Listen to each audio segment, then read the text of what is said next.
Ayun, magandang araw mga ma'am sir. Dito tayo sa San Manuel Tarlac. Ayun po, National Road na po yan. National Road. Ayan. Titignan natin na house in lot. Meron siyang business dito sa harap. Grocery. Grocery bakery. Pero pwede siyang magbukas ng store. So, ito.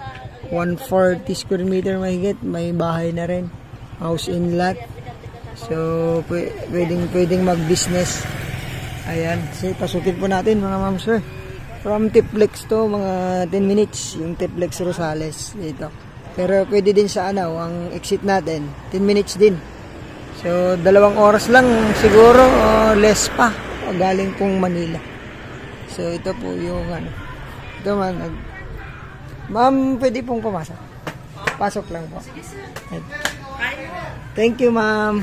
Ayan. Ilan ang nyo dito, ma'am? Ang rent mo? Ay, hindi ko alam sa kanila, sir. Ay, pasok lang po tayo, Ayan. Ito. May bakery sila. Ayan, bakery.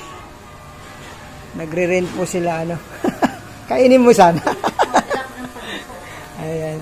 Kasi ito naman, yun, pwede dito store. Ito. Ayan store ito. So, pagka nabili niyo pa ito, pwede nyo ituloy ito. Maliit na store. Pwede ding water station dito. Maganda po. Ito. So, nagre-rent sila tatay dito. Hanggang dun, nakabakod naman sa likod. Ito, nakabakod siya. Tapos naka-pinch na rin. So, safe naman tong bahay, mga ma'am sir. Ayan. So, may nawa siya, internet, at saka kuryente. Tara po sa loob natin. Kahoy po yung kanilang sa ulo ng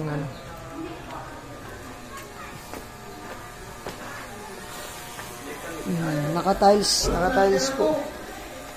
So, salas to. Salas. Yung bahay.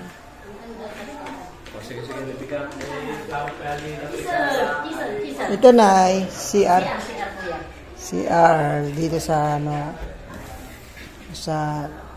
may CR po. Tapos ito salas. Salas. Ayun, 2 kwarto. May tao diyan sa loob na? Ay, tulog. Ayun, so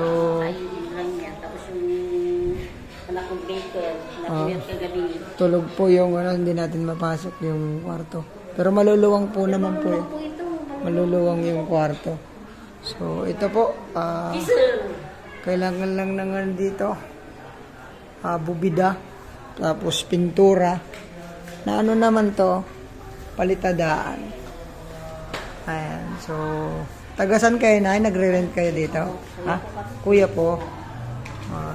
So, ito po. Bakit itong aso yung nangagat?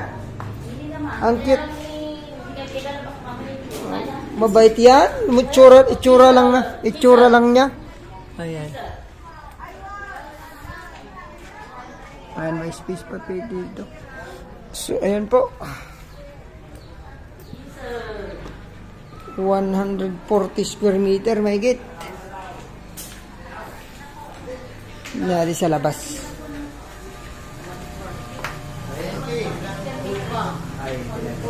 140 square meter po, sabi nung So,